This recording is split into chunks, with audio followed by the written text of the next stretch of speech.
नमस्कार, आप देख रहे हैं पल्स 24 न्यूज। मैं हूं आपके साथ सुहानी बहुगुना। दौसा में हुए एसडीएम थप्पड़कांड का प्रभाव कोटपुतली तक पहुंच गया है। आज कोटपुतली जिले के विभिन्न समाजों के प्रतिनिधियों ने जिला कलेक्टर को ज्ञापन सौंपा। ज्ञापन में मांग की गई कि पुलिस द्वारा की जा रही कार्रवाई में निर्दोष लोगों को शामिल न किया जाए और जांच पूरी तरह निष्पक्ष हो। ज्ञापन देने आए लोगों ने जोर दिया कि दोषियों पर कड़ी कार्रवाई होनी चाहिए, लेकिन निर्दोष व्यक्तियों को बेवजह परेशान न किया जाए। लोगों का कहना है कि एसडीएम ने लोकतंत्र की हत्या करने की कोशिश की, लेकिन एसडीएम को थप्पड़ मारना भी गलत था। राजस्थान में एसडीएम थप्पड़ कांड की जो गूंज है वो पूरे राजस्थान में है। उसी के परिप्रेक्ष्य में यहाँ पे जिला कलेक्टर कोटपुतली बहरोड को ज्ञापन देने के लिए कुछ समाज विशेष के लोग हैं और शायद और भी समाज के लोग हैं।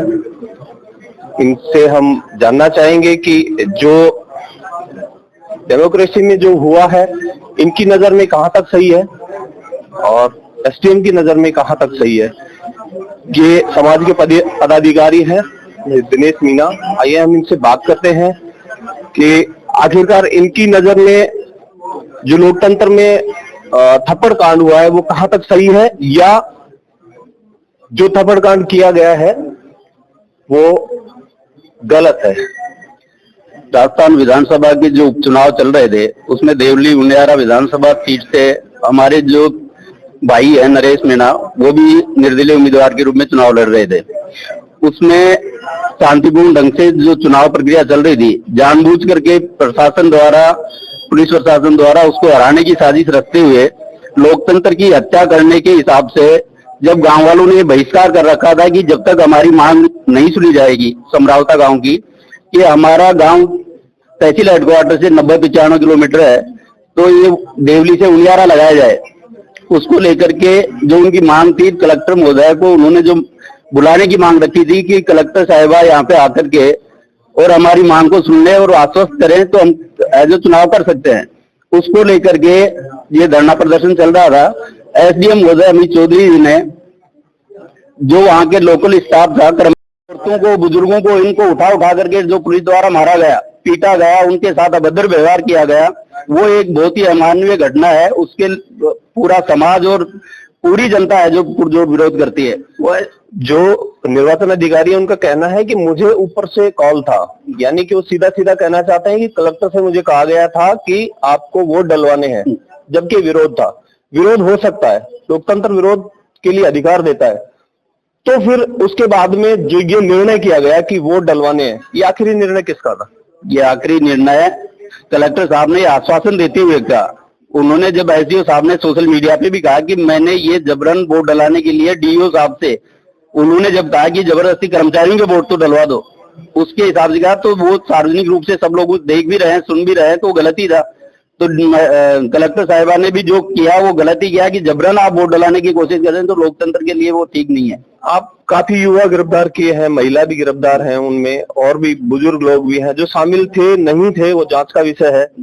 आप यहाँ ज्ञापन देने आए हैं, सरकार के समक्ष क्या चाहते हैं? सरकार के समक्ष हम यही चाहते हैं कि जो निर्दोष व्यक्ति है, जिनका कहीं भी कोई दोष नहीं है और निर्दोषों को पकड़ करके जबरदस्ती मुलजिम बना रहे हैं, उनके ऊपर जो मुकदमे लगा रहे हैं, तो हम उसका विरोध करते हैं। न्यायिक जांच के लिए हम आए हैं कि सरकार न्यायिक जांच करके निष्पक्ष जांच करे और जो भी जिसकी गलती है, चाहे वो अधिकारी हो, चाहे कर्मचारी हो या जनता हो, उसी को दंड मिलना चाहिए, निर्दोष व्यक्तियों को नहीं मिलना चाहिए। वगैरह उन पे जबरदस्ती दबाव बना करके लोकतंत्र की हत्या करते हुए उन्होंने जबरन उनसे वोट डलाए गए।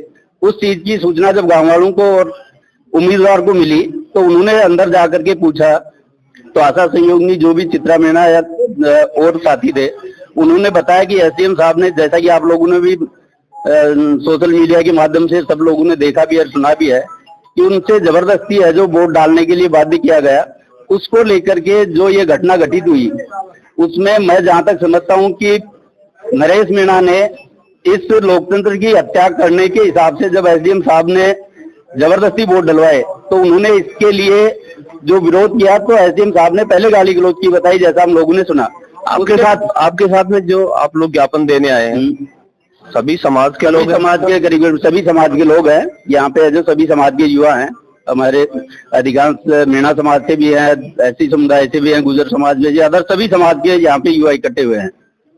एसडीएम का कहना है कि जो मेरे साथ हुआ वो एक गलत रास्ता था, लोकतंत्र में ये रास्ता स्वीकार्य नहीं है, एक बात। दूसरा, जो राजस्थान एडमिनिस्ट्रेशन सर्विस के साथ में लॉ एंड ऑर्डर सर्विस इसमें इन्वॉल्व हुई है, उन्होंने एसडीएम को समर्थन किया है, ये कहां तक न्यायिक है? ये बिल्कुल सही है कि जो एसडीएम साहब इस बात को जो बता रहे हैं, लेकिन उससे पहले की जो घटना को आप देखें तो एसडीएम साहब ने पहले गलती की है कि लोकतंत्र की हत्या उन्होंने करने की कोशिश की, जबरन वोट दिलाया गया, तो उसमें कौन सी ये अच्छा काम कर रहे थे। उन्होंने खुद जो गलती करके उसकी प्रतिक्रिया जो हुई उसमें जाकर के ये थप्पड़कांड हुआ, आवेश में आकर के। तो हम ये नहीं कह रहे कि भाई थप्पड़ दिया जो सही किया है, लेकिन एसडीएम साहब ने जो किया वो गलत किया, तो उसकी रिएक्शन में जो कार्रवाई हुई तो उसको लेकर के पुलिस प्रशासन है जो समय को रहते हुए कर भी सकता था।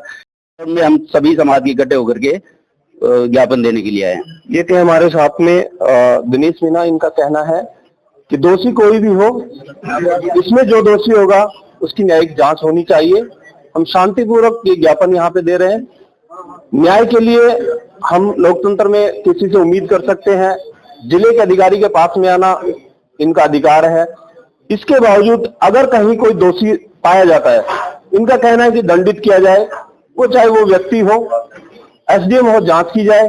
जो अधिकारी इसमें शामिल है वो जांच में आने चाहिए और उनके ऊपर जो विधि सम्मत जो